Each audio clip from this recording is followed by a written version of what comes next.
Canada में हुए हर सर्वे में यह दावा किया जा रहा है कि जस्टिन ट्रूडो की सियासी साख गिरती जा रही है और इसे मजबूत करने के लिए ट्रूडो ने दो रास्तों को चुना। पहला, शहरों में उन्होंने सस्ते मकान बनवाए ताकि लोगों के पास अपना घर हो। दूसरा, रैडिकल वोटर बेस यानी खालिस्तानियों को लामबंद करने की कोशिश की। यही वो भीड़ है जिसके वोट बैंक की ताकत ऐसी है जिसने ट्रूडो को बेचारा बना दिया है। 2019 जब पूरी दुनिया में कोरोना फैला हुआ था तो ट्रूडो को भरोसा था कि महामारी से निपटने में उनकी काबिलियत को देखते हुए आसानी से चुनाव में बहुमत मिल जाएगा। 2019 में समय से पहले चुनाव कराए गए, लेकिन ट्रूडो की लिबरल पार्टी की 20 सीटें कम हो गई। लेकिन इसी चुनाव में जगमीत सिंह के नेतृत्व वाली न्यू डेमोक्रेटिक पार्टी को 24 सीटें मिली। जगमीत सिंह खालिस्तानी आतंकियों का कट्टर समर्थक माना जाता है। जगमीत सिंह खालिस्तानियों की रैली में शामिल होता, लंगर में नजर आता। इसी जगमीत सिंह की मदद से ही कनाडा में 2019 में सरकार बनानी पड़ी, क्योंकि ट्रूडो के पास सरकार बनाने के लिए सीटें नहीं थी। अब 2019 के बाद ट्रूडो एक ऐसी सरकार चला रहे हैं जिसमें बहुमत नहीं है, लेकिन जगमीत सिंह का समर्थन हासिल है। सरकार बनाए रखने के लिए ट्रूडो को जगमीत सिंह की जरूरत है। जब आज़ादी का आंदोलन हुआ, पार्टीशन हुआ, तो पार्टीशन के वक्त भी बहुत सारे सिख जो पाकिस्तान से आए थे, हिंदुस्तान आए थे, उसमें से काफ़ी हिस्सा कनाडा भी चला गया। काफ़ी लोग वहाँ पर गए हैं। तो एक उस दौरान हुआ और उसके बाद लगातार हिंदुस्तान से, पंजाब से सिख वहाँ पर जाते रहे। पहले कुछ मजदूर के तौर पर जाते थे, फिर कुछ और जाते थे, फिर एंटरप्रेन्योर जाने लगे और आज वहाँ की पूरी अर्थव्यवस्था में सिखों की बड़ी व्यवस्था है। आज 7,80,000 सिख हैं जिसका मैं जिक्र कर रहा हूँ। टोटल जो आबादी है वो 18 लाख है हिंदुस्तानियों की, जिसमें से 8 लाख के करीबन सिख हैं और वो पूरी व्यवस्था को, इंफ्रास्ट्रक्चर को, पेट्रोल पंप्स को, एजुकेशन को वो देख रहे हैं और लगातार उनका सिखों का पैसे की वजह से दबदबा होने से राजनीति में भी दबदबा उनका बढ़ गया। जगमीत सिंह को जीत मिल गई। कनाडा में यही खालिस्तानी संगठन नेटवर्किंग के जरिए अच्छा खासा पैसा जुटा लेते हैं और यही फंड चुनावों में नेताओं के खातों में पहुंच जाता है। कनाडा ने इसका फायदा उठाया कि वो भारत के खिलाफ एक खालिस्तानी मूवमेंट को हवा देते रहे और वहाँ जो लोग भी खालिस्तानी समर्थक हैं उनको राजनीति में समर्थन मिला। और जस्टिन ट्रूडो ने नहीं, कंजर्वेटिव पार्टी में भी कुछ लोग हैं जो खालिस्तानी समर्थक हैं। तो कनाडा की राजनीति में खालिस्तान को हवा देकर वो अपने साथ रखते हैं। इसलिए जो लोग उनके साथ हैं सरकार में वो तो हैं ही, जो विपक्ष में भी बैठे हैं वो भी खालिस्तानी समर्थकों के खिलाफ नहीं बोलते। ट्रूडो ने वोट के प्यार में अंधे होकर सारी हदें पार कर दी और खालिस्तानी आतंकियों का समर्थन करने लग गए। 3 महीने से निज्जर की हत्या की जांच कनाडा में किस स्तर पर हो रही है, अमेरिकी अखबार द वॉशिंगटन पोस्ट ने इसका सच जमाने के सामने रख दिया। वॉशिंगटन पोस्ट की रिपोर्ट के अनुसार जांच की जिम्मेदारी जिन अफसरों पर थी उन्होंने चश्मदीदों से पूछताछ तक नहीं की। अखबार ने साफ साफ लिखा है कि मनगढ़ंत आरोप के सिवा और कुछ नहीं।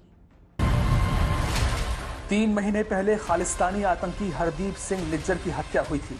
3 महीने बीत जाने के बाद कनाडा पुलिस न हत्यारे को पकड़ पाई है, न कोई सबूत मिला है, न हत्यारों की पहचान हुई है, न ही कत्ल के हथियार का अता पता है। और जब हाथ में कुछ नहीं आया तो कनाडा के प्रधानमंत्री ने कह दिया कि इस हत्या में भारत की साजिश है। अब 3 महीने बाद सीसीटीवी फुटेज के आधार पर अमेरिकी अखबार द वॉशिंगटन पोस्ट में एक रिपोर्ट छपी है। इस रिपोर्ट में लिखा है कि हरदीप सिंह निज्जर की हत्या के मामले में कनाडा की पुलिस और वहां की सुरक्षा एजेंसियों ने 3 महीने बाद भी कोई ठोस जांच नहीं की है और इस मामले में कनाडा की पुलिस का रवैया अब तक काफी संदिग्ध रहा है। कैनेडियन गवर्नमेंट को, कैनेडियन इंटेलिजेंस एजेंसीज को इतना समझना चाहिए था कि इस चीज़ में हमें ध्यान देना है कि खालिस्तान के कई एक ग्रुप्स यहाँ पर काम कर रहे हैं। खालिस्तान के कई ग्रुप का सपोर्ट भी करती है हमारी सरकार, लेकिन लीडरशिप की वजह से, ड्रग ट्रेस की वजह से और कई एक वजहें हो सकती हैं जिनकी वजह से इनकी आपस में गैंग राइवलरी कहाँ है। तो अवश्य कनाडा गवर्नमेंट की, कनाडा की सिक्योरिटी एजेंसीज की, कनाडा की इंटेलिजेंस एजेंसीज की बड़ी भारी भूल हुई है। उस भूल को छुपाने के लिए वो कहते हैं जी इंडिया ने मरवा दिया। तो ये बड़ी एक समस्या में ट्रूडो साहब फंस गए हैं। कनाडा अमेरिका का पड़ोसी है। वो अमेरिका पर यह दबाव बना रहा है कि अमेरिका भारत के खिलाफ बयान दे। लेकिन उसी देश के प्रमुख अखबार द वॉशिंगटन पोस्ट ने कनाडा की साजिश को दुनिया के सामने बेनकाब कर दिया है। इस रिपोर्ट में कई बड़े खुलासे किए गए हैं। 18 जून को जब कनाडा के सरे शहर में हरदीप सिंह निज्जर की हत्या हुई थी, उस दिन घटना स्थल पर पुलिस की पहली गाड़ी को पहुंचने में 20 मिनट लगे थे। 18 जून की घटना का एक सीसीटीवी वीडियो भी कनाडा की पुलिस के पास था, जो लगभग 90 सेकंड का है। लेकिन इस सीसीटीवी वीडियो के बावजूद 3 महीने में एक भी आरोपी की इस मामले में गिरफ्तारी नहीं हुई है। इससे ज्यादा हैरानी की बात यह है कि जिस रास्ते से हमलावर हत्या करने के बाद भागे थे, उस रास्ते में 39 घर और दुकानें हैं। लेकिन पुलिस ने अब तक इस घटना को लेकर ज्यादातर घरों और दुकानों में रहने वाले लोगों से न तो कोई संपर्क किया है और न ही कोई पूछताछ। घटना के 12 दिन बाद पहली बार 21 जुलाई को पुलिस ने लोगों से आरोपियों की पहचान करने में मदद मांगी और घटना के 2 महीने बाद पहली बार आरोपियों की गाड़ी की तस्वीरें जारी की गईं, जबकि गाड़ी की तस्वीरें पुलिस के पास पहले दिन से थी। लेकिन इसके बावजूद 2 महीने तक इन तस्वीरों को पब्लिक नहीं किया गया। लेकिन G20 समिट से कुछ दिन पहले 16 अगस्त को वहां की पुलिस ने ऑनलाइन इस गाड़ी की तस्वीरें पब्लिक करके लोगों से इसके बारे में सहयोग करने के लिए कहा। लिहाजा सवाल टाइमिंग को लेकर भी है। ये साफ मुझे भी लगता है कि ये गैंग वॉर में मारा गया, क्योंकि अगर कोई भी जिस प्रकार से प्रधानमंत्री ट्रूडो की बातचीत कर रहे हैं, इतना शॉर्टी इन्वेस्टिगेशन, इस तरह का जो पूरा मसला सामने आ रहा है, मुझे नहीं लगता फिर वो 100% फुल प्रूफ होता। अब आप देखिए जो इन्वेस्टिगेशन हुआ है वो वहीं मारा गया है, दिन दहाड़े उसके बाहर, गुरुद्वारे के बाहर सीसीटीवी ने कैप्चर किया है। उस सीसीटीवी के कैप्चर को इन्वेस्टिगेटिव एजेंसी ने नहीं लिया है। बाद में वो मांग रहे हैं, सितंबर में खुलासा हो रहा है और कोई सबूत नहीं है। तो ये साफ दर्शाता है ये गैंग वॉर में है और ट्रूडो के जो स्टेटमेंट उन्होंने पार्लियामेंट में दिया है वो सरासर गलत है।